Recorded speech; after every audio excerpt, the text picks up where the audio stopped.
Sifu Iron Dog Gym. Alright, Iron Dog Gym, basic exercise set. Just from however you're standing, go into ready position. Shoot your hands out.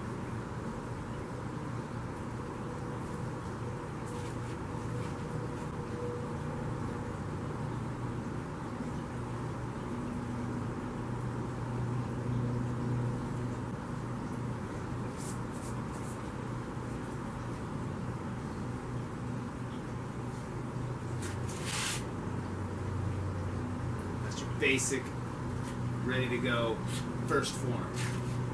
Side.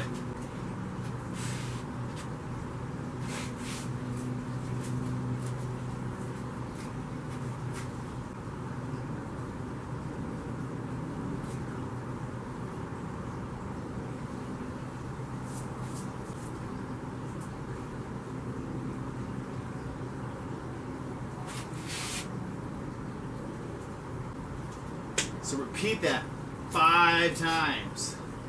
Small rest. So you get to the end.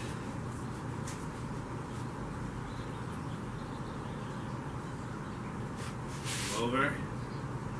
Come up. Think about, what did I mess up? Give yourself 15 seconds or less. And then get right back in. This is a chop. Punch. So let's look at a couple self-defense applications. So we have our Tan Saos, we have our punch. So this Tan Sao is in a position for with the turn. If you are my target, I need to have my line on my target. So if we look at right here, hidden in here, if I bring this up,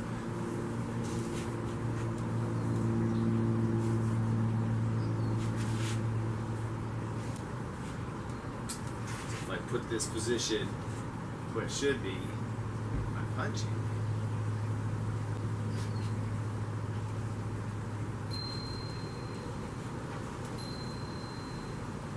Later in the form, we have the highest outside Tan Sao. So for our exercises, we're going to use those. They're not in this set, unless you use your imagination. There in the form. On our gym, basic self-defense set.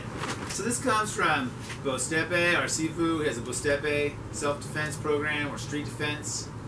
And we look at our basic self-defense program. It's built from a bunch of different things. None of it mine. I just put it all together. But the foundation is Sifu Emin's what we call street defense. I have a whole different set of videos on that, so make sure you're at least tier level 1 or 2 and get to see everything. But it basically goes into a back stance.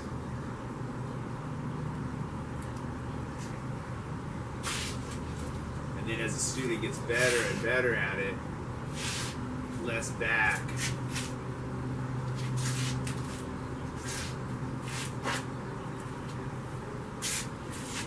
And then your back stance becomes your retreat point, which is where a beginner starts with. They probably already got pushed.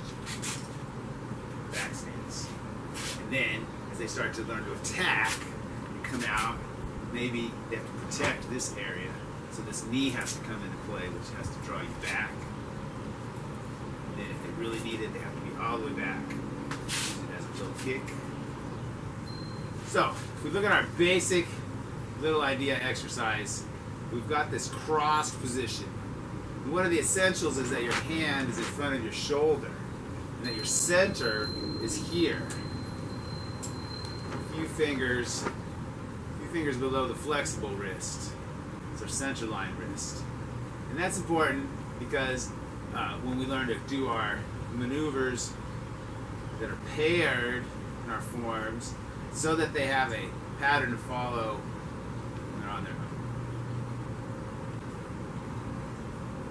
Now, if you look at a martial art that doesn't move like that, without the pairing, you have a tendency to see them go like this. And And then you discover there's a gap here. Measure that one, and then practice this one. Then we put them together, it's like that. So we want to make sure that when we do them singularly, when around, that they're still covering this entire box. So our tan sows cover the top of the box. And it could be any position. That position changes as I turn. If I leave it on that angle with you as I come forward, it's in here. So I have tan sows. My punch covers the bottom of the box, center of the box, and then part of the top corner of the box. So if I have one punch up and one punch down, which is why I include the last move from our little idea form. This is very important. This straight chopping is different than the first chop. The first chop is straight down from when you punch. So I've got to punch up there and I have to come straight down and control what's in front of me. And then the last move is from here, striking from this way. Similar to the punch. Later, some of you recognize where this is going. So, quite a bit that we could get in our Wing Chun families just out of this first move of the little idea form. And this is your first little idea. No attacks, only defenses. Second part is the attack.